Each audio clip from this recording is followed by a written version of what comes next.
M おばちゃん。ゴールデンウィーク中にじいさまばあさまの家に行った。ばあさまは看護婦だった。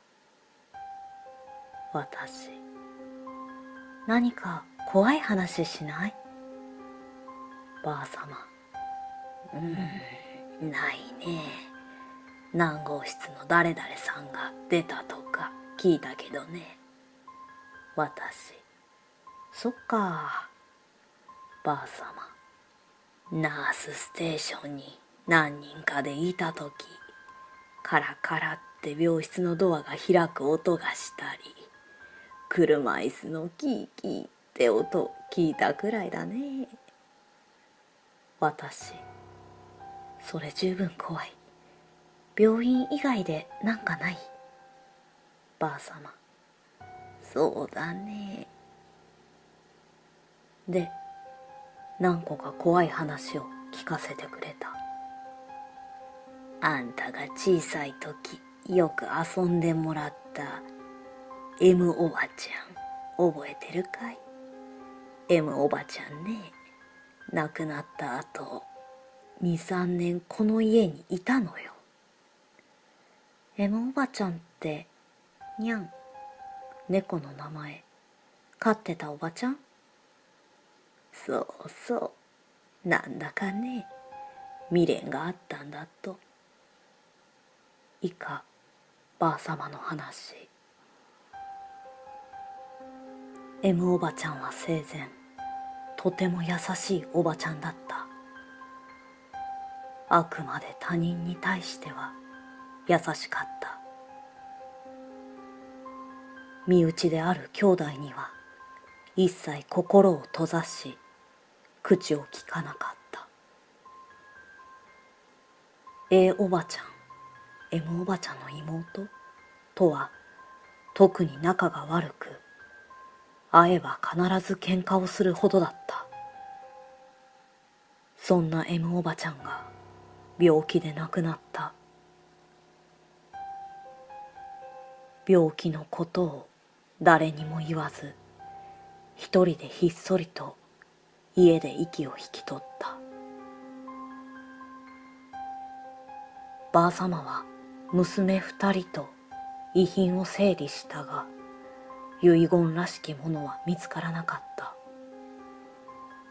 ボケもなくしっかりした人だったのにと、ばあさまは納得できなかった。結局 M おばちゃんは他人を信用していなかったようだ。長女、母。遺言を書くってことは死を認めることだから書かなかったのかもね。次女、お母ちゃん、ばあさまにくらいなんか言っとけばよかったのにね。ばあさま、惜しい人を亡くしたね。葬式なども終わり、一段落ついた頃、ばあさまの家でおかしなことが起こり始めた。屋根からコンコンと音がしたり、外にある物干し竿がガタガタガタっと誰かに揺らされる音が出たりした。外へ出ても雨も降っていないし、何か揺らすものもなかった。おかしなことが2年以上続いたある日、おばちゃんが倒れた。病気も何もなく原因不明だった。危篤状態が何日も続き、かなり危険な状態にあった。おばちゃんの娘さんは霊的なものだと思い、そういうものを見る人のところへ行った。霊媒師的な何かだと思われる。娘さんは一人じゃ心細いっていうので、ばあさまも付き添いでその人のところへ行った。娘さんがその人、霊媒師、仮に B さんとするに説明し終わると、納得したようにうなずき、ばあさまにこう言った。B さん、お願いがあります。ばあさま、母、私にできることなら。B さん、何年か前、あなたに関わりが深い方が亡くなってませんか？ばあさま、2年ほど前に M というのが亡くなりましたが、それが何か。B さん、その方とこの娘さんのお母さんは仲が悪かったでしょう。ばあさま、はい、とても。B さん、その M さんはですね、とても業の深い人、未練のある人でね、一番上が天国、あるいはあの世だとしたら、M さんは一番下にいる人なんです。とてもじゃないけれど、今のままでは成仏できない。まだ遺品やなんやら M さんのうちに置いてあるでしょう。ばあさま、あらかた整理はしたんですが、まだ残ってます。B さん、すぐこれらを M さんに持たせて供養してください。それから生前 M さんが好きだったものをお供えして、お供えしたものは海に捨ててください。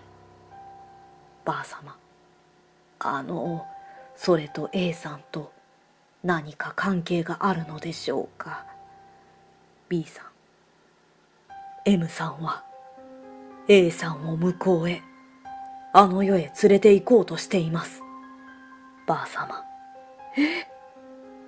B さん、M さんは A さんの肩についています。このままでは M さんも A さんも報われません。行くところへも行けません。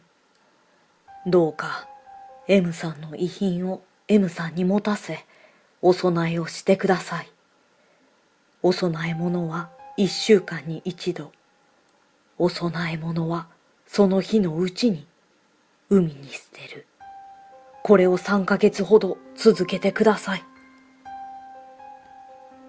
ばあさまは B さんに言われた通り、遺品を供養し、お供えを続けた。その間に何度か M おばちゃんを家で見たそうだ。ばあさま、M ちゃんどうして？私は M ちゃんのために教会にお祈りもしに行くし、お供えもしてる。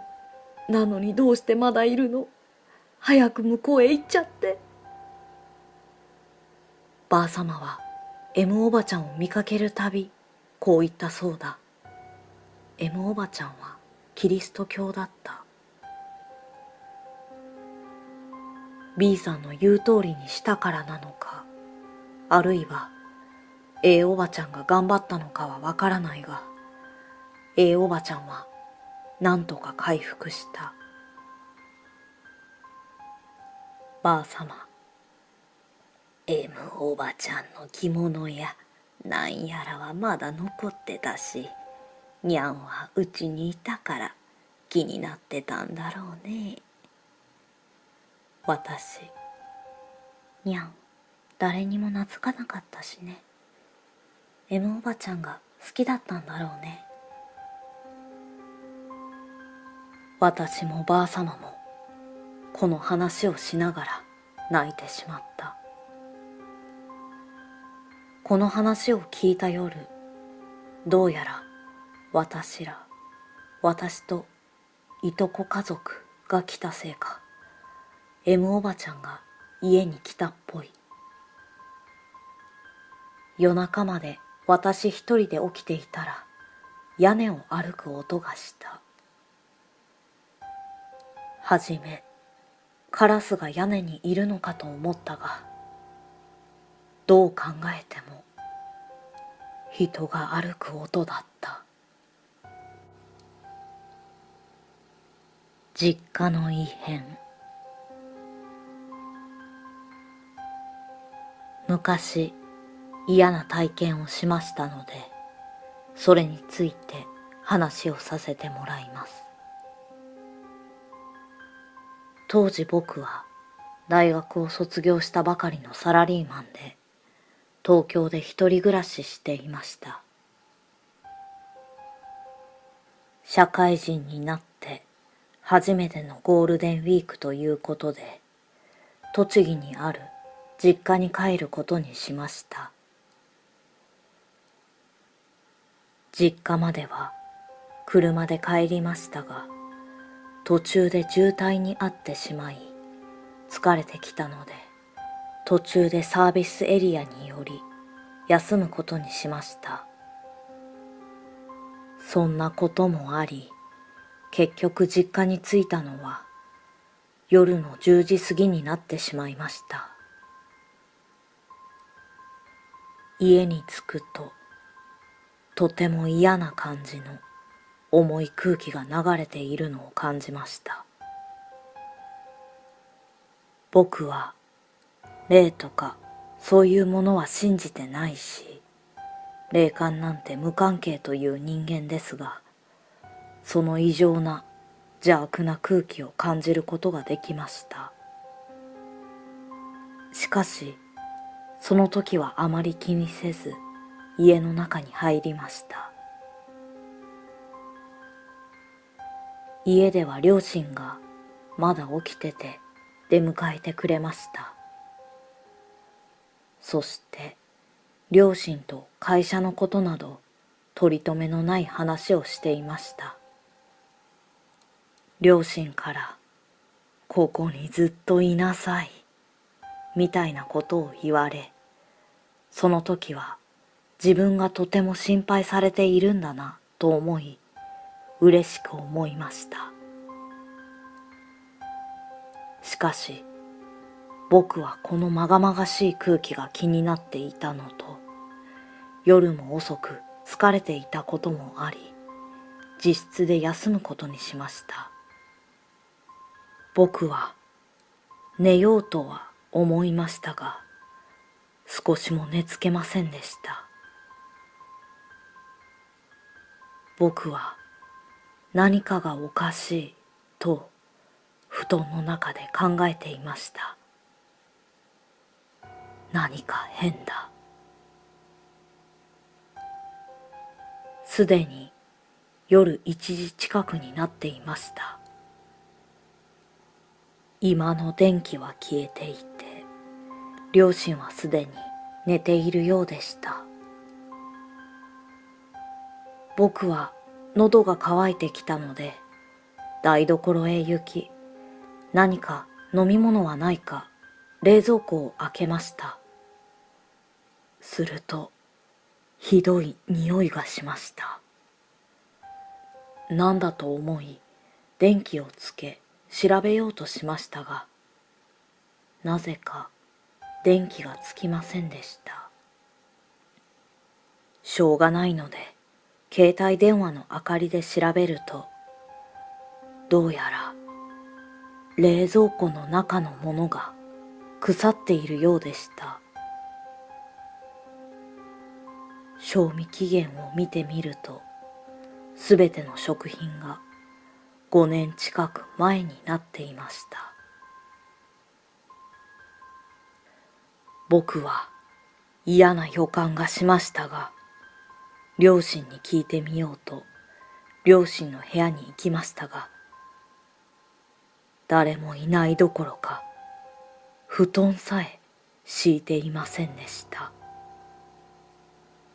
それどころか、部屋はひどく埃っぽく、長年誰も使っていないような感じでした。僕は本能的にやばい、この家を出なくてはと感じ、荷物をまとめるとすぐに車に乗り込みました。そしていざ車を出そうとバックミラーを見ると、両親が立っていました。僕は急いで車を出しました。おそらく彼らは両親ではなかったのではないかと思います。そしてあの家もあるいは、気がつくと帰る時に寄ったサービスエリアまで来ていました。僕はそこで休むことにしました。目が覚めると昼過ぎになっていました。このまま東京に帰ろうとしましたが、念のため実家に電話をかけてみました。すると母が出ました。昨夜のことを聞いてみたところ、僕は家には帰ってきてないということでした。夢でも見ていたのかなと恐る恐る家に帰ったところ、あの異常な雰囲気は全くせず、やはり家の中も特別に異常なところはなく、僕の住んでいた実家そのものでした。両親といろいろ話をして、その日のうちに東京に帰りました。家に帰る途中に実家から携帯に電話がかかってきました。母からのようでしたが、何か様子がおかしく、あの嫌な邪悪な空気を感じました。戻ってきなさいと言われました。僕は無意識的にすぐに電話を切り、携帯の電源を切っていました。とにかく怖かった。今でもあの一件が夢だったのか現実だったのかわかりません。あれ以来、あまり実家には帰らなくなりました。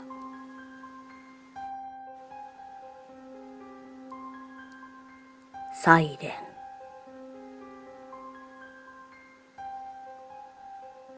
当時小3だった俺は仲のいい友達の家に遊びに行った。その友達の家は農家で町から少し外れにあった。俺を入れて4人で自転車で行くことにした。以降俺 A、B、C とします。家に着いて友達が迎えてくれた。以降 D とします。着いてすぐ当時よくやっていたセガサターンで遊んだ。セガサターンも飽きてきた頃、D が実は近くにヤバそうな廃墟があるんだよねと突然言い出した。当時心霊系にめちゃくちゃ興味があった俺たちはセガサターンをやめ話を聞いた。小3だったので今まで肝試しをしたことがなかった。テンションの上がった俺はこれは行くしかないっしょ。当然みんな賛成。自転車で向かった。廃墟まで自転車で10分。田舎の10分は結構遠い。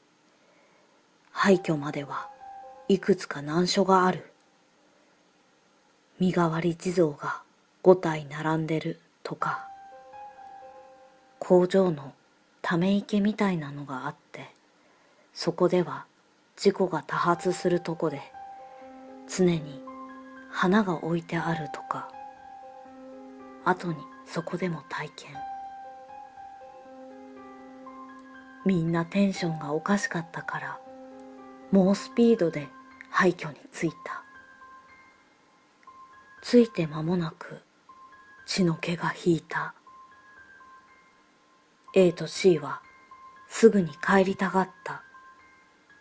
D がとりあえず入ろう。俺と B は賛成。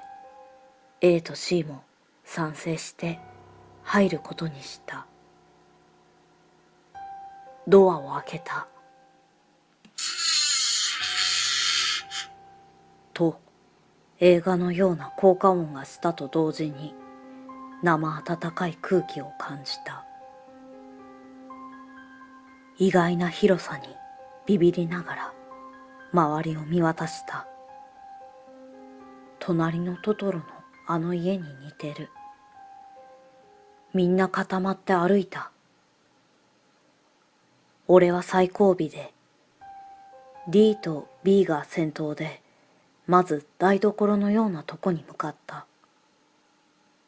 ごく普通だった。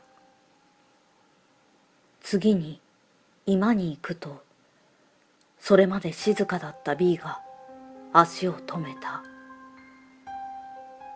居間に入ろうとしない。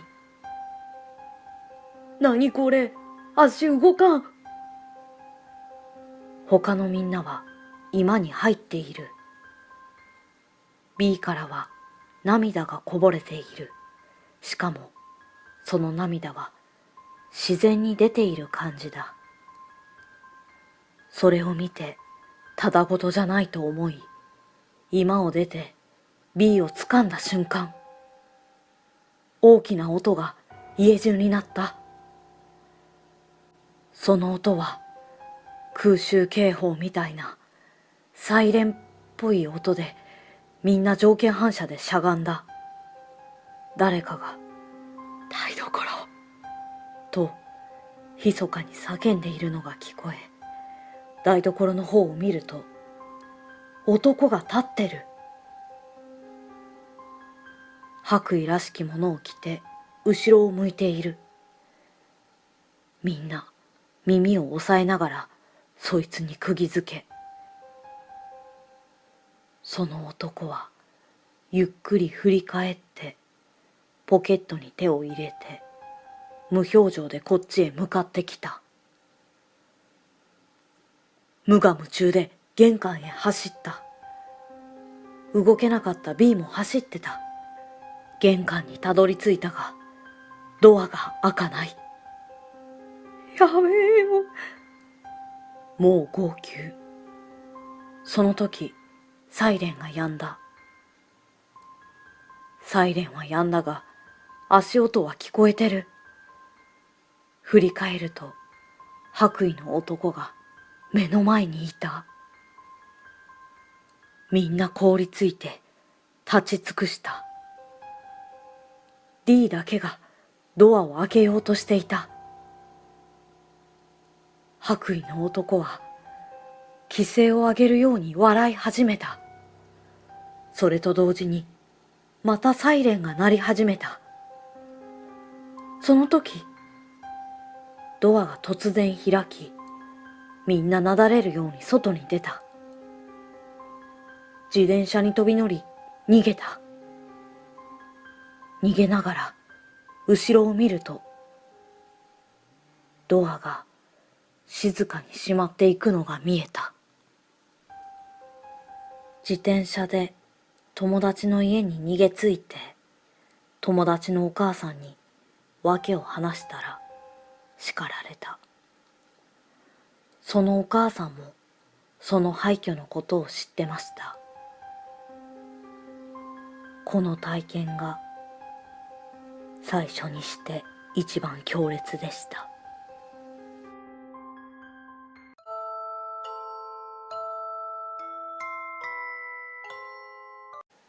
飼ってたおばちゃん？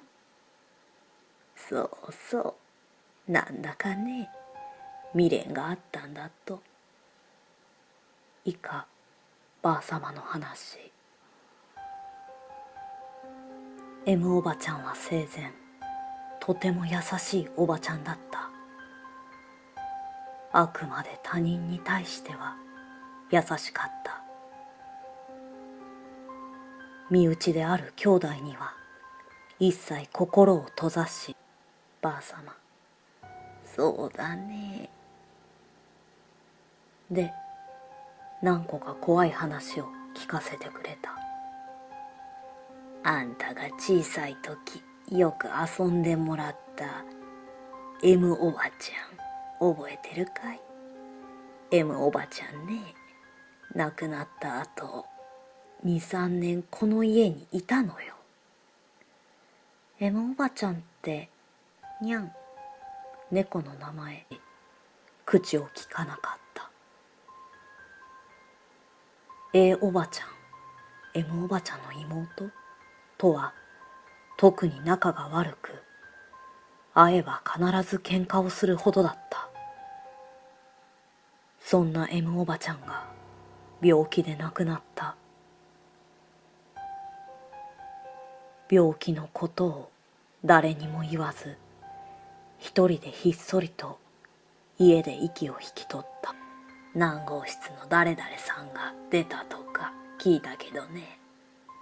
私、そっか、ばあさま、ナースステーションに何人かでいたとき、カラカラって病室のドアが開く音がしたり、車椅子のキーキーって音聞いたくらいだね。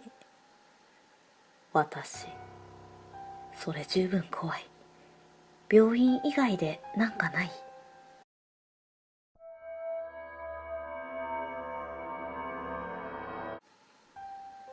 ？M おばちゃん。ゴールデンウィーク中にじいさま、ばあさまの家に行った。ばあさまは看護婦だった。私、何か怖い話しない？ばあさま、ないね。